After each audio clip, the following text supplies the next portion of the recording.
দর্শক, অবরুদ্ধ ফিলিস্তিনের গাজা সিটিকে নিশ্চিন্তের মিশনে নেমেছে ইসরায়েল। এছাড়া খাদ্য সহায়তা বন্ধ করা সহ বিভিন্ন মানবাধিকার লঙ্ঘনের ঘটনা ঘটেই চলেছে। এরই মধ্যে ফিলিস্তিনিদের খাদ্য এবং বিশুদ্ধ পানি সরবরাহের কাজ করছে মাই ডেভেলপমেন্ট অর্গানাইজেশন মাইডু। গাজাবাসীর সাহায্যে সংগঠনটির কার্যক্রম সম্পর্কে আজকে জানাবো আমাদের আজকের প্রবাসে পরবাসে অনুষ্ঠানে। পুরো আয়োজন জুড়ে আপনাদের সাথে আছে আমি মাসুক সিদ্দিক, এবং আজকে স্টুডিওতে উপস্থিত রয়েছেন স্বেচ্ছাসেবী সংগঠক মাই ডেভেলপমেন্ট অর্গানাইজেশন মাইডু এর প্রতিষ্ঠাতা মোহাম্মদ হাফিজুল ইসলাম সাকিব। এছাড়াও উপস্থিত রয়েছেন কায়রো বিশ্ববিদ্যালয়ের মেডিসিন ফ্যাকাল্টি এবং মাই ডেভেলপমেন্ট অর্গানাইজেশন মাইডু এর মিডিয়া বিভাগের প্রধান মারোয়া মমিন। চলুন তাকে স্বাগত জানাই। স্বাগতম আপনাদেরকে। কেমন আছেন? প্রথমে সাকিব ভাই। জি আলহামদুলিল্লাহ, আল্লাহর রহমতে ভালো আছি। আপনি কেমন আছেন? মারোয়া আপু। জি আলহামদুলিল্লাহ, আমি ভালো আছি। আপনি ভালো আছেন? জি আমিও ভালো আছি এবং আমাদের আরটিভি পরিবার ভালো আছে। খুবই ভালো লাগছে যে আপনারা ভালো আছেন। আসলে ভালো থাকা একটা আপেক্ষিক ব্যাপার, যার কাছে যতটুকু ভালো থাকা ততটুকু পেয়ে গেলেই মনে হয় মানুষ আসলে থাকে, ভালো থাকে, তাই না? জি। আমরা যেহেতু আজকে যে বিষয়গুলো নিয়ে আলোচনা করব সেই বিষয়ে যাব, কিন্তু শুরুতে একদম সাকিব ভাই সম্পর্কে জানতে চাই। আমার নাম হচ্ছে মোহাম্মদ হাফিজুল ইসলাম সাকিব। আমি বর্তমানে মিশরের আল আজহার বিশ্ববিদ্যালয়ে শরিয়া ইসলামিয়া বিভাগের ৩য় বর্ষের ছাত্র। পাশাপাশি আমি মাই ডেভেলপমেন্ট অর্গানাইজেশন ২০২৪ সালে প্রতিষ্ঠা করি, যেটার মাধ্যমে আমরা বর্তমানে যে ডিসপ্লেস প্যালেস্টিনিয়ান আছে মিশরে তাদেরকে সাহায্য সহযোগিতা করি। তাদের কাছ পর্যন্ত আমরা বিভিন্ন সময় বিভিন্ন প্রজেক্টের মাধ্যমে বিভিন্ন সাহায্য সহযোগিতা পৌঁছে দিই। পাশাপাশি গাজা সিটির মধ্যে বর্তমানে যে সকল মানুষজন আছে খুব অসহায় অবস্থায়, তারা তাদের দিন যাপন করছে, তাদের কাছ পর্যন্ত আমরা আমাদের সাহায্য সহযোগিতা পৌঁছে দিই। কখনো কখনো হট মিলস, কখনো কখনো ওয়াটার ডিস্ট্রিবিউশন, তাদের যখন যেটা প্রয়োজন হয় আমরা আমাদের অর্গানাইজেশন থেকে চেষ্টা করি সর্বোচ্চটুকু তাদের কাছ পর্যন্ত প্রোভাইড করার। চমৎকার উদ্যোগ, এবং এই জায়গা থেকে আসলে আরো বিস্তারিত আমরা জানবো, কিন্তু তার আগে চলে যাচ্ছে মারোয়া আপুর কাছে। আপু। আসসালামু আলাইকুম, আমি হচ্ছে মারোয়া মমিন। আমি মিশরের কায়রো মেডিকেল ইউনিভার্সিটিতে ৩য় বর্ষে পড়াশোনা করছি। আর আমি লাস্ট ইয়ার থেকে মাই ডেভেলপমেন্ট অর্গানাইজেশনের সাথে একজন ভলেন্টিয়ার এবং মিডিয়া ম্যানেজার হিসেবে আছি। মাইডু সংগঠন সম্পর্কে একটু জানতে চাইবো, যে প্রত্যেকটি সংগঠনেরই আসলে একটা উদ্দেশ্য থাকে। আপনাদের উদ্দেশ্য মানুষের সেবা করা, এটা আমরা ইতিমধ্যে জেনেছি। আপনারা একদমই শুরুটা করলেন কিভাবে? ২০২৪ সালে শুরু হয়েছিল, তাই তো? জি, শুরুটা একটু আপেক্ষিক একটা ঘটনার মধ্যে দিয়ে। তো আমি আমার ফ্রেন্ড দুজন মিলে আমরা ওমরাহ করতে গিয়েছিলাম। আমরা ২০২৩ সালে ৭ অক্টোবরের পর থেকে বাংলাদেশ থেকে যে সকল অন্যান্য অর্গানাইজেশনগুলো, এনজিও গুলো যেত, তাদেরকে সাহায্য সহযোগিতা করতাম। তারা নরমালি আমাদের যারা আজহারের স্টুডেন্ট আছে তাদের সাহায্য সহযোগিতার মাধ্যমেই গিয়ে ওইখানে তাদের প্রোগ্রামগুলো এক্সিকিউট করে। তো আমি বাংলাদেশের বেশ কিছু এনজিওকে, যারা আপনি এখনো যদি তাদের পেজে দেখতে চান, ২০২৩ সালের এবং ২৪ সালের ভিডিওতে গিয়ে তাদের সাথে ভিডিও এবং ছবিতে আমাকে পাবেন।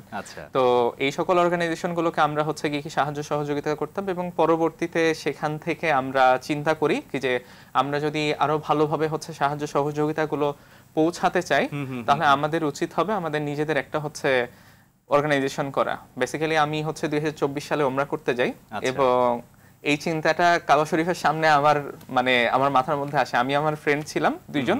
তো আমরা দুইজন গিয়ে চিন্তা করি যতটুকু গিয়ে আল্লাহর পক্ষ থেকে আমাদের কাছ পর্যন্ত আসবে, আমরা চেষ্টা করব মানুষের আমানতগুলো মানুষের কাছ পর্যন্ত ভালোভাবে পৌঁছে দেওয়ার, আমানতের সহিত। তো এই জন্য আমরা গিয়ে ওই অর্গানাইজেশনটা প্রতিষ্ঠা করি, এবং আমরা চেষ্টা চালিয়ে যাচ্ছি এখন পর্যন্ত আমানতের সহিত গিয়ে মানুষের কাছ পর্যন্ত সাহায্যগুলো পৌঁছে যাওয়ার। এবং আমরা চেষ্টা করছি মানুষের জন্য কিছু করার। যে সকল মানুষগুলো অনেক দুরবস্থায় আছে এবং তারা তাদের পরিবারের মানুষজনদেরকে হারিয়ে ফেলেছে, কেউ কেউ যুদ্ধাহত আছে, কারো হাত ভেঙে গেছে, পা ভেঙে গেছে, খুবই বাজে অবস্থার মধ্যে, সিচুয়েশনের মধ্যে দিয়ে গিয়েছে।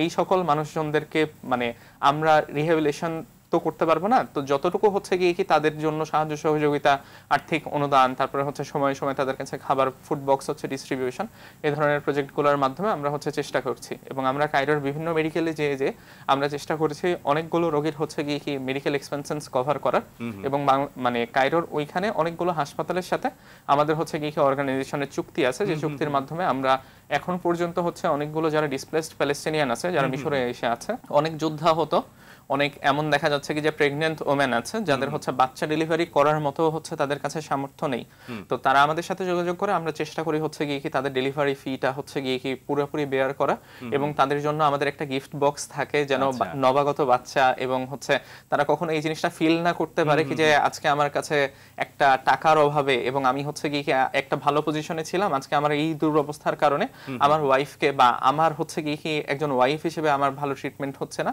বা আমার বাচ্চার হচ্ছে গিয়ে কি ভালো একটা সমাগম এর আয়োজন হচ্ছে। তার মানে আমরা বলতে পারি যে একদমই মানবিক জায়গা থেকে আপনারা কাজটা শুরু করেছেন বা চিন্তাটা ওরকমই ছিল, যদিও একদমই 24 সালে এটার উৎপত্তি, কিন্তু তার আগে আপনি বিভিন্নভাবে বিভিন্ন এই ধরনের অর্গানাইজেশনগুলোর মেন্টর হিসেবে কাজ করেছেন। জি জি, যেটা দারুণ একটা ব্যাপার। মারোয়া আপুর কাছে ফিরে যাচ্ছি। আপু, ভাইয়া তো একদমই মানবিক জায়গা থেকে শুরু করলো, আপনিও নিশ্চয়ই মানবিক জায়গা থেকে। আসলে মানবিকতা জায়গাটাই এমন একটা বোধ, সেটা খুবই গভীর।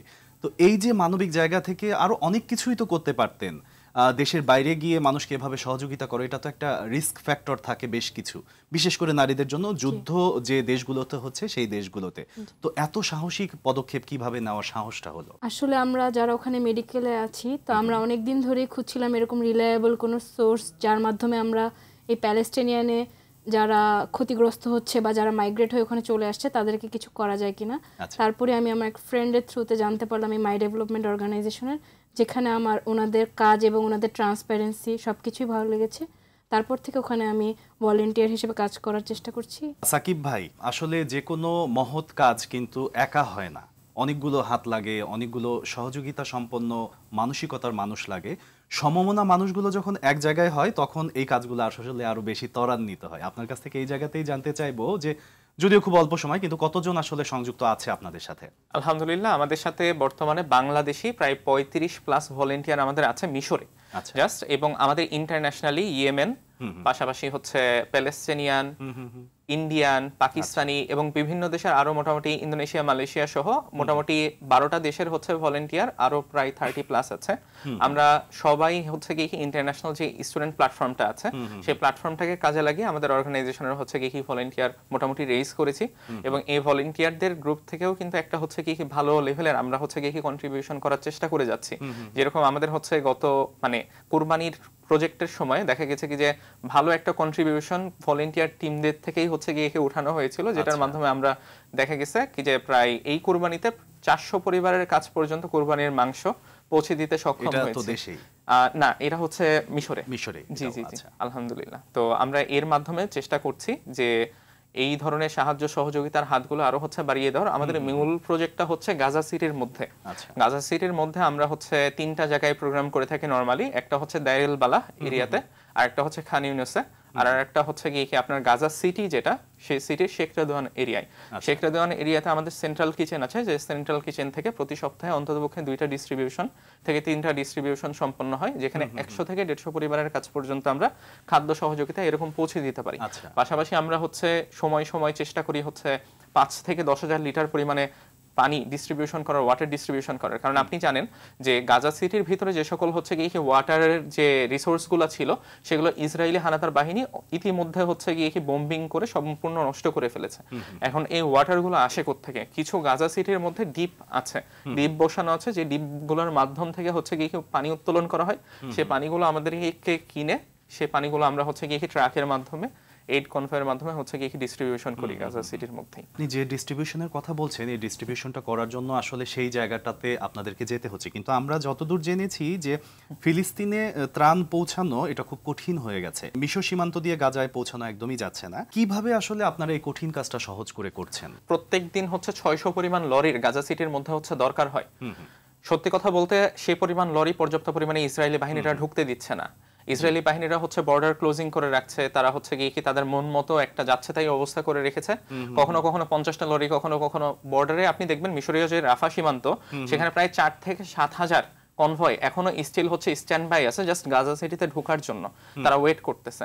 এবং তারা সেই অপেক্ষার সময় থেকে নিয়ে শুরু করে এখন পর্যন্ত দেখা গেছে কিছুদিন আগে গাজা সিটির ভিতরে প্রায় ডেইলি 50টা 60টা করে হচ্ছে গিয়ে কনভয় ঢুকতে দেয়, এরকম হচ্ছে গিয়ে কি শুরু করেছে। মানে বাস্তবিক চিত্রটা আরো কঠিন।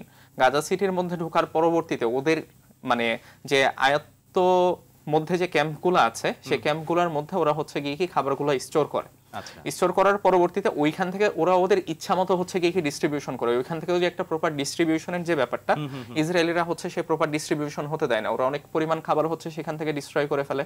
আবার অনেক পরিমাণ খাবার হচ্ছে কি তারা গাজার ভিতরে যে সকল ব্যবসায়ী শ্রেণী আছে যারা সুপার মানে বাজারগুলা হচ্ছে কি এখন মোটামুটি নিয়ন্ত্রণ করে বা বাজারের হচ্ছে সুপার ডিপার্টমেন্টাল স্টোর যেগুলো আছে সেগুলো হচ্ছে চালায়, তাদের কাছ পর্যন্ত হচ্ছে বিক্রি করে দেয় বা তাদেরকে কিনতে বাধ্য করা হয়, কারণ গাজা সিটির মাঝখানে খাবার নাই। তো মানুষজনের কাছ পর্যন্ত খাবার হচ্ছে পৌঁছাতে হইলেও হচ্ছে কি এই সকল ব্যবসায়ীদেরকে কিনে তারপরে হচ্ছে কি খাবারগুলো পৌঁছাতে হচ্ছে। তো বাস্তবিক চিত্রে আমরা হচ্ছে মাই ডেভেলপমেন্ট অর্গানাইজেশনের পক্ষ থেকে আমাদের সুযোগ ছিল যে আমরা হচ্ছে কনভয় পাঠাতে পারবো, কিন্তু মানে যখন আমরা দেখলাম কি যে এটার একটা প্রপার ডিস্ট্রিবিউশন হচ্ছে না, তো আমরা হচ্ছে লোক দেখানোর জন্য কাজ না করে আমরা চেষ্টা করেছিলাম যে সেই জায়গাটাতে আসলে প্রকৃতপক্ষে মানুষের উপকার করা যায় কিনা। তো আমরা যে কাজটা করেছি যে আমরা হচ্ছে ইজিপশিয়ান আমাদের ব্যাংক অ্যাকাউন্ট আছে, সেই ব্যাংকের থ্রুতে আমরা হচ্ছে গিয়ে কি টাকা গাজার যে আমাদের বেনিফিশিয়ারিজ অর্গানাইজেশন গুলো আছে সেই অর্গানাইজেশন গুলার হচ্ছে গিয়ে কি চ্যানেলে আমরা ট্রানজিট করি। এই ট্রানজাকশনের থ্রুতে হচ্ছে ওরা টাকা পায়, ওরা এইরকম যে প্রোডাক্ট গুলো আছে ওইখান থেকেই কিনে ওইখানেই ডিস্ট্রিবিউশন হয়। ইটস দ্য মোস্ট সেফেস্ট মানে আমাদের কাছে মনে হয়েছে, এবং মানুষের কাছ পর্যন্ত পৌঁছানোর জন্য সহজলভ্য হবে, এর থেকে হচ্ছে কি বেটার কোনো ওয়ে নাই। আচ্ছা, দারুণ চমৎকার ভাবে আপনাদের কাজ এগিয়ে যাচ্ছে। মারোয়া আপু, আপনি তো মাই ডেভেলপমেন্ট অর্গানাইজেশনের মিডিয়া বিভাগের প্রধান। কিছুদিন আগে আমরা লক্ষ্য করেছি যে ফিলিস্তিনে ত্রাণের সাহায্য পৌঁছানোর পরে সেখানকার কিছু শিশুরা সামাজিক যোগাযোগ মাধ্যমে বাংলাদেশের পতাকা হাতে ছবি তুলেছে এবং সেটা প্রকাশ করেছে। এটা আসলে সমাজের জন্য একটা পজিটিভ ভাইব তৈরি করে এবং আমাদেরও আসলে দেখে ভালো লাগে এ ধরনের পজিটিভ কাজ হচ্ছে, এবং তারা আসলে খুব উৎসাহিত হয়ে একদম নিখাত ভালোবাসা থেকেই বাংলাদেশের পতাকা নিয়ে ছবি তুলেছে। আপনার অনুভূতিটা শুনতে চাই।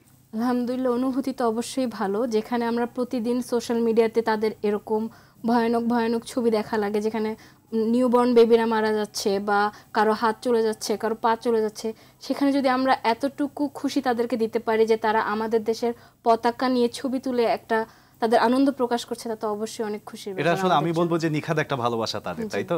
অবশ্যই। আবারও সাকিব ভাইয়ের কাছে যাচ্ছি। আপনাদের কাজের ক্ষেত্রটা আসলে কতটুকু বিস্তৃত হয়েছে এখন? আমরা এখন বাংলাদেশ, মিশর এবং গাজার ভিতরে হচ্ছে গিয়ে কি কার্যক্রম পরিচালনা করছি।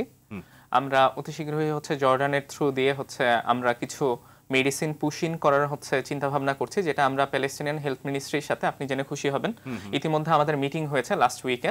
তো মিনিস্ট্রির সাথে আমাদের ডিরেক্ট কোলাবোরেশন হচ্ছে, যে মিনিস্ট্রির থ্রু মানে মিনিস্ট্রির সাথে কোলাবোরেশনের মাধ্যমে আমরা জর্ডান হয়ে হচ্ছে গিয়ে কিছু মেডিসিন পুশিন করতে পারবো, যেটা বর্তমানে গাজার ভিতরের অনেক মানুষজনের চাহিদা। বা আপনি জানেন কি যে একটা হাসপাতালের মাঝখানে ন্যূনতম একটা পেইন কিলার নাই, যখন মানুষজন এত পেইনের মধ্যে সাফারিংস করতেছে, বা বেবি মিল্ক নাই, এই বেবি মিল্ক না থাকার কারণে বহুত বাচ্চারা হচ্ছে গিয়ে মারা যাচ্ছে।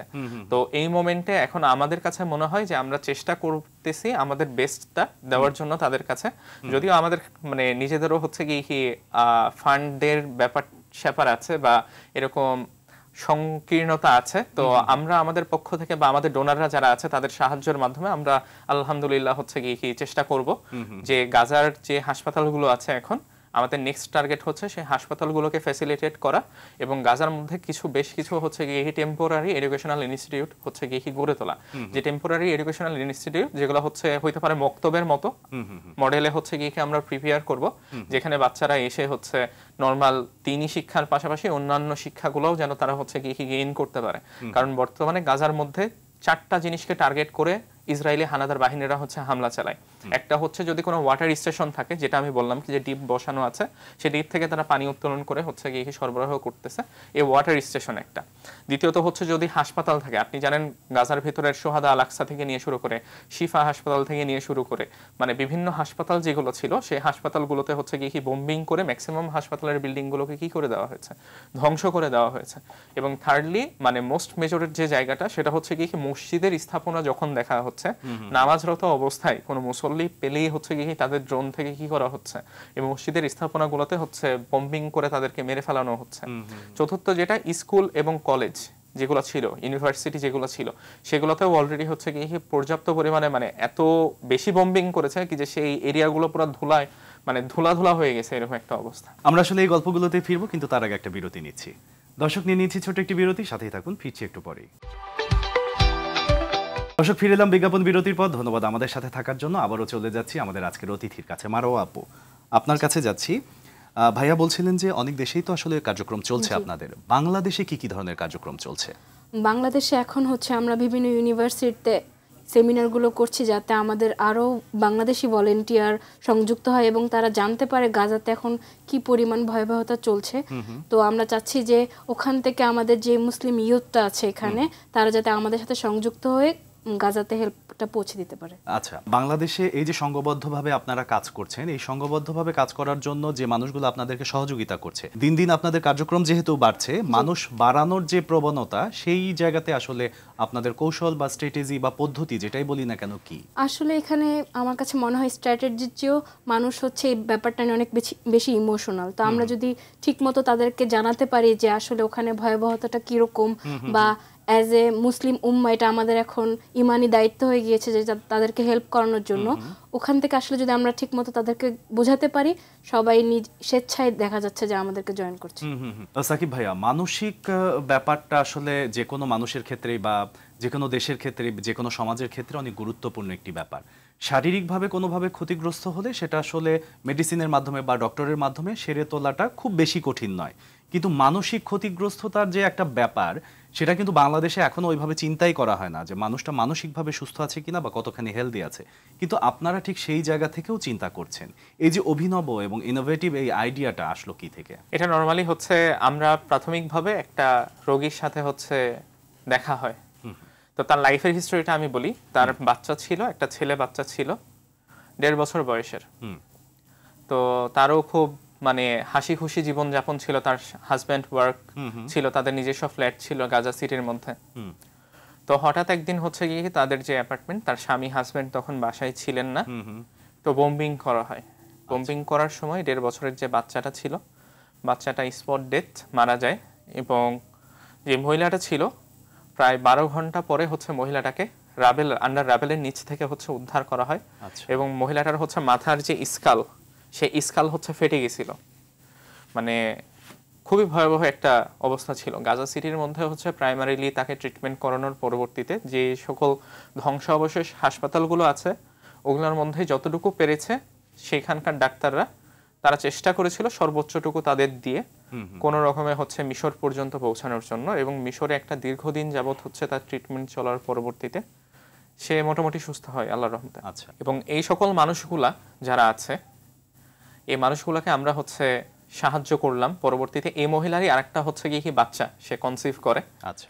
এবং আমরা রিসেন্ট 4 মাস আগে এই মহিলার টোটাল হাসপাতালের যে খরচগুলো, সে খরচগুলো হচ্ছে গিয়ে আমরা বেয়ারেন্স করেছি। আচ্ছা। আর আমাদের ভলেন্টিয়ার টিমের সত্যি কথা বলতে মানে অন্যান্য অর্গানাইজেশন যেরকম ভলেন্টিয়ারদের একটা অ্যালাউন্সেন্স দেয়, আলহামদুলিল্লাহ আমাদের ভলেন্টিয়াররা খুবই এদিক থেকে হচ্ছে ফ্লেক্সিবল।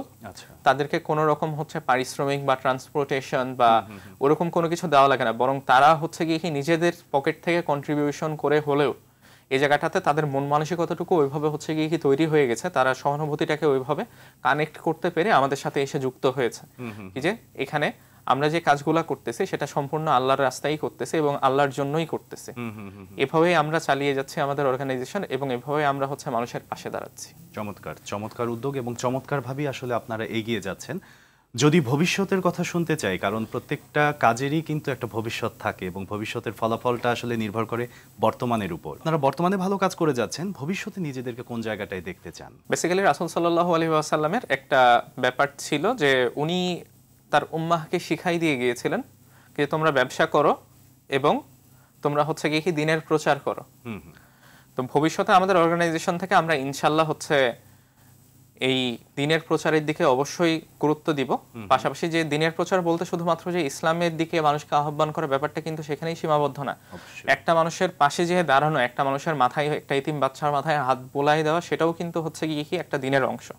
তো আমরা চেষ্টা করব এই ধরনের চ্যারিটেবল ওয়ার্কগুলোর সাথে হচ্ছে আমাদের যে বাংলাদেশি ইউথ আছে, ইন্টারন্যাশনাল ইউথ আছে, তাদেরকে কানেক্ট করার। এবং শুধুমাত্র আমরা এই মিশর, ফিলিস্তিন, জর্ডান বা বাংলাদেশের মধ্যেই সীমাবদ্ধ থাকতে চাচ্ছি না।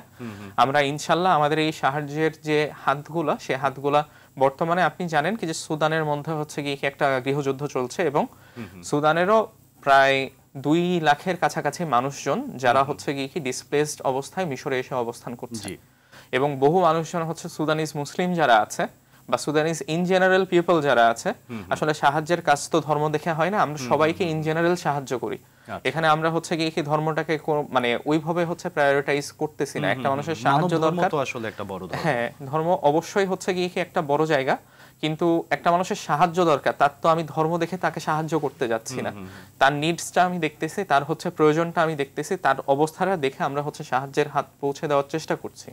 তো আমাদের ইচ্ছা আছে যে সকল আরো সুদান, ইয়েমেন থেকে নিয়ে শুরু করে আরো যে সকল সিরিয়া থেকে নিয়ে শুরু করে যে সকল দেশগুলো আছে, সে সকল দেশগুলোতে আমাদের সাহায্যের হাতগুলো বিস্তৃত করার, এবং আমাদের ডোনাররা ইতিমধ্যে হচ্ছে কি এই ব্যাপারে অনেক পজিটিভ, এবং তারাও আমাদেরকে হচ্ছে উৎসাহিত করেছেন কি যে তোমরা এগিয়ে যাও, আমরা তোমাদেরকে অবশ্যই হচ্ছে কি এই সকল কার্যক্রমের ক্ষেত্রে সাহায্য করার সর্বোচ্চ হচ্ছে কি চেষ্টা করব তাদের পক্ষ থেকে। আচ্ছা, ডোনারদের কথা বলছিলেন, ডোনারদের ব্যাপারে একটু শুনতে চাইবো যে আসলে কারা ডোনেশন করছে আপনাদেরকে?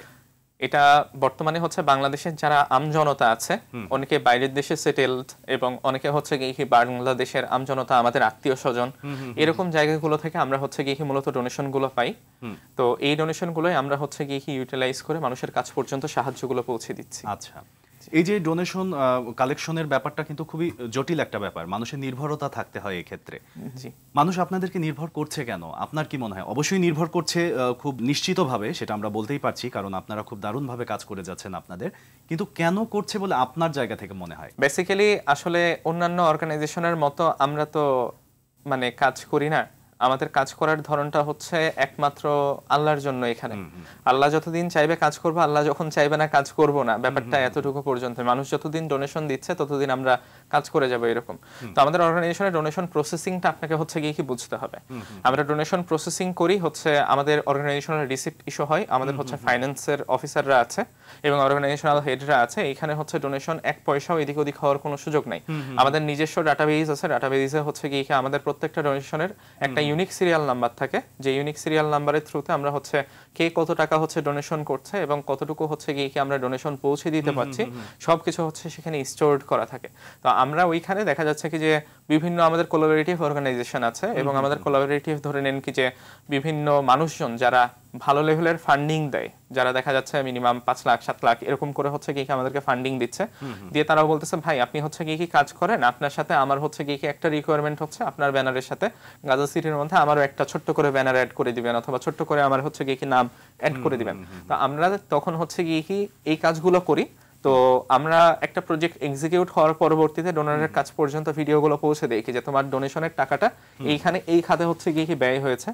তো এই কারণে প্রজেক্ট রিপোর্ট হওয়ার কারণে ডোনারের নির্ভরতার যে জায়গাগুলো, সেই জায়গাগুলো হচ্ছে গিয়ে আরো বেশি মানে বৃদ্ধি পায়, এবং ডোনাররা অনেক বেশি নিশ্চিন্ত থাকে এই জায়গাটা নিয়ে।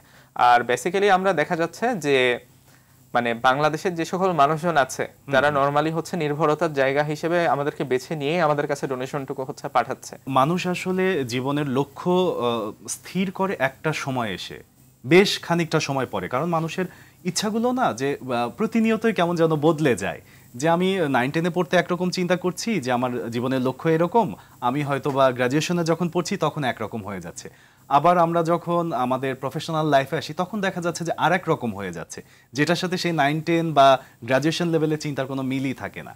আপনার ক্ষেত্রে এই যে মানব সেবা করার যে মানসিকতা, এটা কি ছোটবেলায়ও ছিল? জি, নরমালি আমি হচ্ছে যখন রোহিঙ্গা ইস্যুটা শুরু হয়, আমি তখন হচ্ছে এসএসসি পরীক্ষার্থী আর কি।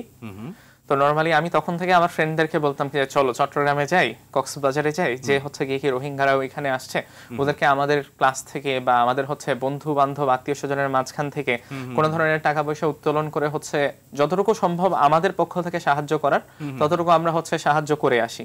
তো এই ধরনের মন মানসিকতা আগে থেকেই ছিল, এবং আমার বন্ধু বান্ধবরাও এখানে অনেক বেশি সাপোর্টিভ ছিল, যদিও তখন আমাদের পরীক্ষার লিমিটেশনের কারণে আমরা হচ্ছে গিয়ে কি সেখানে আসলে অনেক কিছু করা হয়ে ওঠে না। আবার প্যারেন্টসদের পারমিশনেরও একটা ব্যাপার থাকে কি যে প্যারেন্টসরা তখন চাইলেই যে একটা জায়গায় মানে একটা জেলাতে যাওয়া, তখন আমার মানে প্যারেন্টসরা এত লিবারেল না সত্যি কথা বলতে, তো তারা হচ্ছে গিয়ে কি এটা মানে চিন্তারও বাইরে ছিল। ছোটবেলায় কি কোনো ঘটনা মনে আছে যেখান থেকে মনে হয়েছে বা এখন এসে মনে হয় যে আমি ছোটবেলায় এরকম মানবিকই ছিলাম? ছোটবেলায় নরমালি যখন আমরা হচ্ছে গরিব দুস্থ এই সকল মানুষদেরকে দেখতাম, তখন আমরা হচ্ছে চেষ্টা করতাম যে তাদের কাছ পর্যন্ত সাহায্য করার।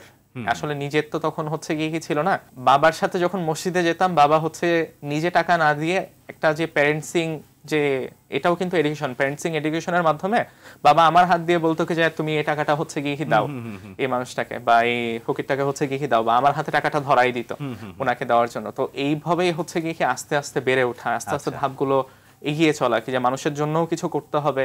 এবং বর্তমানে মানুষরা আসলে হচ্ছে গিয়ে কি অসহায় অবস্থায় আছে যারা, তাদের জন্য কিছু আমাদের করা উচিত।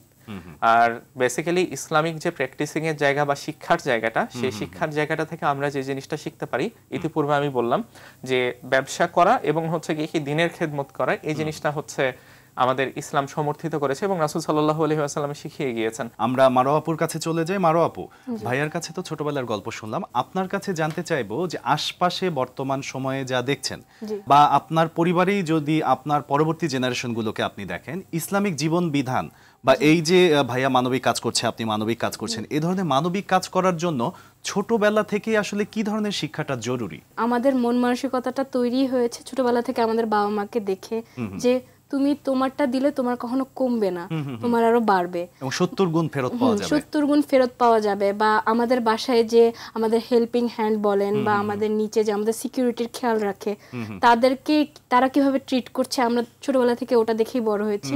তো ভাবে আমাদের মানবিকতাটা আরো বেড়ে যায়। বা আমাকে যেমন বলা হতো যে ঈদে সালামি দেওয়া হলে সালামিটা নিয়ে তুমি বাইরে যে তুমি এটা চকলেট কিনে দেখো যে কাদের হাতে নাই, তুমি তাদেরকে যে দিয়ে আসো। তো এইভাবে ছোট ছোট আমাদেরকে ছোটবেলা থেকে করানোর মাধ্যমে আসলে আমার মনে হয় যে আমাদের মন মানসিকতাটা এরকম হয়েছে। তো আমাদেরও উচিত হবে যে আমাদের পরবর্তী জেনারেশনের জন্য নিজেদের বিহেভিয়ারটাও যাতে এভাবেই থাকে, যে আমাদের থেকেই শিখবে তারা। চমৎকার বলেছেন সাকিব ভাই। আমরা যেহেতু চলে এসেছি আমাদের আজকের আয়োজনের একদমই শেষ পর্যায়ে, এই ধরনের কার্যক্রম নিয়ে ভবিষ্যতের কোনো পরিকল্পনা বা বাংলাদেশে কি কি অ্যাক্টিভিটি করছেন যেটা হয়তো বা এতক্ষণ আলোচনায় আসেনি, সেরকম কিছু যদি বলার থাকে বলে ফেলেন। বেসিক্যালি আমার বাংলাদেশ নিয়ে দুইটা প্ল্যান আছে। প্রথম প্ল্যানটা হচ্ছে সামনের মানে যে সকল অভাবী মানুষগুলো আছে তাদেরকে হচ্ছে প্রজেক্ট স্বাবলম্বী এর মাধ্যমে যাকাত বা এই ধরনের ফান্ডিং এর থ্রুতে তাদেরকে হচ্ছে একটা রিক্সা বা একটা ধরে নেন কি যে তাদেরকে দোকান, এই রিলেটেড যেভাবে তারা স্বাবলম্বী হইতে পারবে সেই রকম বেশ কিছু গরিব মানুষদেরকে আমাদের স্বাবলম্বী করে দেওয়ার ইচ্ছা আছে, যেন তাদেরকে পরের বছরে তারা যে হচ্ছে নিজের যাকাত হচ্ছে দিতে পারে। বাংলাদেশের একটা প্রচলিত সমাজের মধ্যে একটা ভুল ধারণা আছে যেটা আমরা পুশিন করে ফেলি, যে যাকাতটা শাড়ি দিয়ে অথবা চাল দিয়ে ডাল দিয়ে এরকম অনেককেই হচ্ছে গিয়ে দিয়ে ফেলে, যেটা থেকে আসলে রাসূল সাল্লাল্লাহু আলাইহি ওয়াসাল্লামের সময়ে যে কাজটা করা হতো, তারা যাকাত দিয়ে খুঁজতো যেন পরের বছর এই মানুষটা নিজে যাকাত দিতে পারে, এরকম একটা স্টেজে যাইতে পারে, সেইভাবে তাকে স্বাবলম্বী করে দেওয়া। তো আমার প্ল্যানিংও হচ্ছে সেই রকম, আমি এটা করব। এবং দ্বিতীয়ত হচ্ছে রমাদান এবং হচ্ছে কুরবান, এই দুটো নিয়ে আমার প্ল্যানিং আছে, বিগ প্ল্যানিং আছে। তো রমাদান এবং কুরবানের মধ্যে রমাদানে আমি ইচ্ছা পোষণ করেছি ইনশাআল্লাহ নেক্সট রমাদানে বাংলাদেশের যে সকল অসহায় মানুষগুলো আছে, যারা শ্রমজীবী খেটে খাওয়া মানুষজন আছে, একবারে রুরাল পর্যায়ের অথবা অসহায় রাস্তার মাঝখানে ভিক্ষুক পর্যায়ের মানুষজন আছে, তাদের জন্য হচ্ছে ইফতারের একটা আয়োজন করার, এটা ঢাকার বিভিন্ন স্থানে, দেশের বিভিন্ন স্থানে করার জন্য, যে কারণেই আমরা বর্তমানে বাংলাদেশের বিভিন্ন ইউনিভার্সিটির কে টার্গেট করছি এবং বিভিন্ন ইউনিভার্সিটির ইউথদেরকে আমাদের সাথে হচ্ছে গিয়ে কন্ট্রিবিউট করার জন্য আহ্বান জানাচ্ছি। এবং কুরবানির সময় আমরা চেষ্টা করব ইনশাআল্লাহ একটা মেহমানখানা করার, যে মেহমানখানাতে আমরা কুরবানির মাংসগুলো মানুষের কাছে বিতরণ না করে সেই মেহমানখানাতে এসে মানুষজন হচ্ছে কুরবানির মাংসগুলো একবেলা মানে পেট ভরে যেন কুরবানির মাংস দিয়ে ভাত খেয়ে যেতে পারে। কুরবানির মাংসটা কিন্তু হচ্ছে কি নর্মাল ইন জেনারেল মাংসের মতো না, এটা কিন্তু একটা আমাদের উম্মাহ বলেন বা দেশের মানুষজনের কাছে বলেন একটা আলাদা ধরনের সেন্টিমেন্ট ক্যারি করে। তো ওই সেন্টিমেন্টের জায়গাটা থেকে অনেকে হচ্ছে গিয়ে কি এই জিনিসটা একটা খারাপ লাগার যে জায়গাটা, একটা বিরাট জায়গাটা হচ্ছে গিয়ে কি আছে, তো আমরা চেষ্টা করব সেই জায়গাগুলো যেন হচ্ছে গিয়ে কমানো যায়। আমরা কুরবানির মাংসগুলো পরিবারের কাছ পর্যন্ত পৌঁছে দেবো এবং মেহমানখানাও ওপেন করব, যেখানে রান্না করার মাংসগুলো হচ্ছে গিয়ে মানুষজন এসে মানে ভালোভাবে হচ্ছে খেয়ে যেতে পারে একটা বেলা। বেসিক্যালি এই ছোট ছোট আশা মানুষজনের মানে জন্য করার, মানুষজন যে পাচ্ছে পাওয়ার, তাদের মুখের যে মানে তৃপ্তির হাসিটা ভাই, মানে এই হাসিটা আসলে কখনো বোঝানোর মতো না, যে মানুষজনের জন্য করতে পারাটাও অনেক বড় একটা হচ্ছে তৃপ্তির জায়গা। সত্যিই তাই, এবং সে কাজই আপনি করছেন এবং আপনারা করছেন আমি বলবো। চমৎকারভাবে এগিয়ে যান, আপনাদের জন্য শুভকামনা থাকলো। আমরা যেহেতু চলে এসেছি একদম শেষ পর্যায়ে, মারো আপু যদি কিছু বলার থাকে বলতে পারেন। আমি চাইবো সবাই আমাদের সাথে এরকম চ্যারিটেবল ওয়ার্কগুলোর মধ্যে যে কোনো জায়গা থেকে কানেক্ট করতে পারেন, এবং আমরা যে প্রজেক্টগুলো করছি ওখানে আপনারাও আমাদের সাথে ফিউচারে শরিক হতে পারবেন। অনেক শুভকামনা থাকলো, দুজনই ভালো থাকবেন। আপনিও ভালো থাকবেন, ধন্যবাদ। দর্শক, আজকের আলোচনায় অংশ নেওয়ার জন্য মোহাম্মদ হাফিজুল ইসলাম সাকিব এবং মারোয়া মমিনকে জানাই আন্তরিক ধন্যবাদ। অবরুদ্ধ গাজাবাসীর পাশে দাঁড়ানোর জন্য এই উদ্যোগ নিঃসন্দেহে মানবতার জন্য এক উজ্জ্বল দৃষ্টান্ত। মাই ডেভেলপমেন্ট অর্গানাইজেশন মাইডোর কার্যক্রম যেন আরও সম্প্রসারিত হয়, সেই প্রত্যাশায় শেষ করছি আমাদের আজকের আয়োজন। এতক্ষণ আমাদের সাথে থাকার জন্য ধন্যবাদ সবাইকে।